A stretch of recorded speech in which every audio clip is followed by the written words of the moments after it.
안녕하세요, 더부자입니다. 여러분 혹시 세금 중 가장 아깝다 느끼는 세금 있으신가요? 개인에 따라 상황에 따라 다르겠지만 저는 부동산 양도소득세가 가장 아깝게 느껴집니다. 아니, 내 집 팔아 남긴 차익인데 뭐 이렇게 많이 뺏어가 하는 느낌? 양도소득세를 납부해 보신 분이라면 한 번쯤은 느껴보셨을 것 같아요.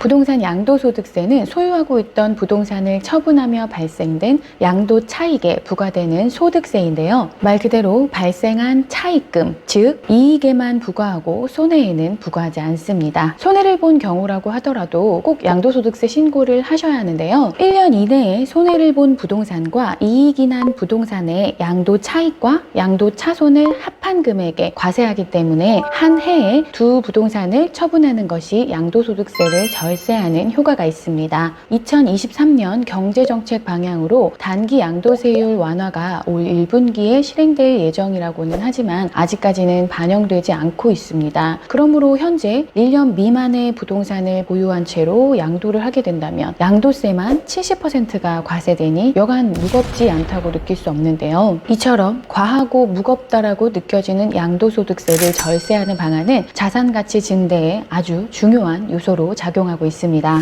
주택, 특히 양도소득세 1세대 1주택 비과세 특례는 양도차익을 온전히 수익으로 만들어주는 핵심 키가 될 것입니다. 그래서 오늘 브리핑해드릴 내용은 보유기간이 비교적 짧을 수밖에 없는 신축의 평택 지제 역세권 아파트 및 고덕 신도시의 아파트 매매 시 양도소득세 비과세 특례를 실현하기 위해 매도인은 물론 공인중개사들마저도 흔히 하고 있는 실수에 대해서 알려드리고자 합니다. 지난 부동산 폭등장을 경험한 우리들은 아직도 그 충격에서 벗어나지 못하고 있는데요. 산이 높으면 골이 깊은 법이라고 사상 최대의 폭등장은 단기간에 폭락을 가져왔습니다. 하지만 오른 가격에서 조금 내린 것뿐이지 기존 소유자분들의 양도 차익을 양도소득세를 계산해보면 매우 높은 것을 알 수 있는데요. 평택 지제 역세권이나 평택 고덕 국제 신도시에 아파트를 분양받으셨거나 초기에 형성된 프리미엄에 매수하셨던 분들의 양도 차익은 최소 1억이 기본이라고 할 수 있습니다. 저희 더부자 부동산에서도 지금의 하락장은 상급지로 이동할 수 있는 기회로 투자 상담을 진행하고 있는데요. 현재 부동산 시장은 소유하고 있는 아파트의 시세 차익을 이용하여 하락한 상급지의 아파트로 갈아타기에 아주 좋은 타이밍이라고 할 수 있습니다. 이때 1세대 1주택 비과세 특례를 실현하는 것은 매우 중요할 수밖에 없는데요. 몇천만 원씩 나오는 세금을 납부하지 않아도 된다면 상급지로의 갈아타기는 훨씬 수월할 수 있으니까요. 따라서 양도소득세 비과세의 요건인 취득 후 2년이 도래하지 않은 상태의 아파트를 매도하는 과정에서 잔금의 시기를 양도소득세 비과세의 요건이 완성되기 그 2년 후로 약정하는 계약이 성행하고 있습니다. 다음에 두 가지 사례로 살펴보겠습니다.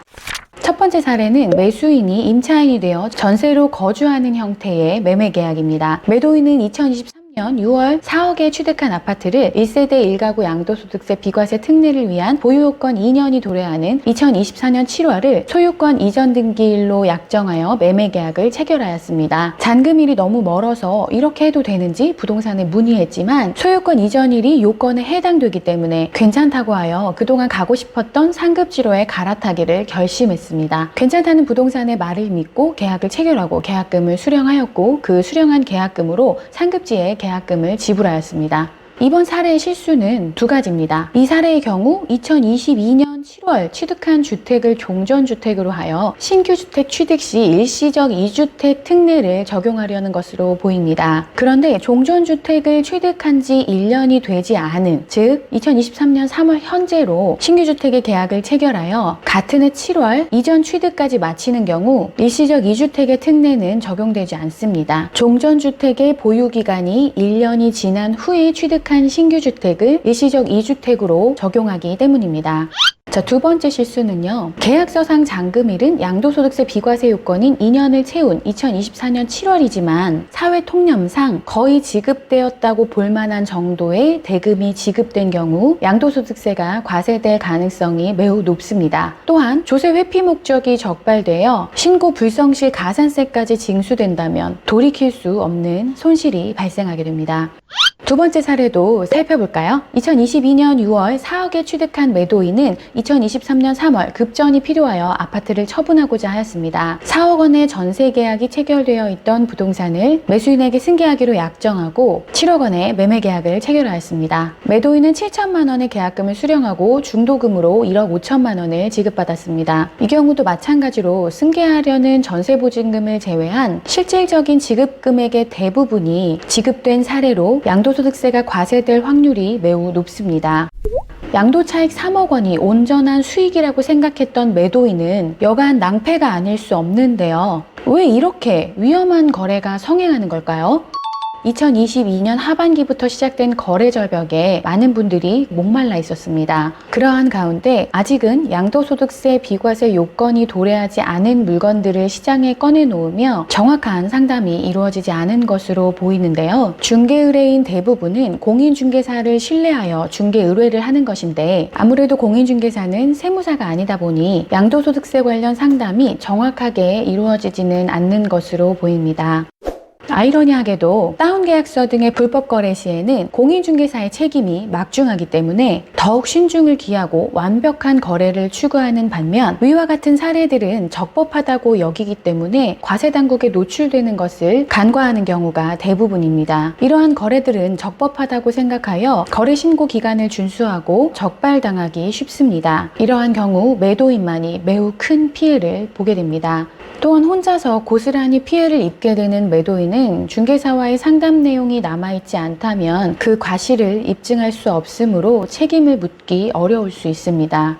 세금과 관련한 사항은 돌다리도 두드려 보고 건너듯 매우 신중을 기하셔야 하는데요. 혹시 위의 두 가지 사례와 비슷한 경우에 처해 계시다면 즉시 거래를 중지하시고 거래 전체를 되짚어 보시기 바랍니다.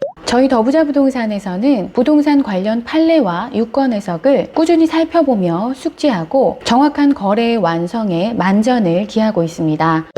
아파트의 양도차익이 현재의 시점에 필요하셔서 매도를 원하시는데 아직 양도소득세 비과세 요건인 2년이 도래하지 않아 망설이고 계시다면 저희 부동산에 방문하셔서 상담을 받아보시는 것이 좋겠습니다. 적법한 절차를 통해 유용하시고자 하시는 자금을 확보하고 양도소득세 비과세를 실현하실 수 있도록 성실 정확한 거래를 약속드립니다. 시청해주신 모든 분들께 감사드리며 소유하고 계신 부동산이 쑥쑥 올라서 양도소득세 많이 내시길 저희 더부자가 기도하겠습니다. 감사합니다.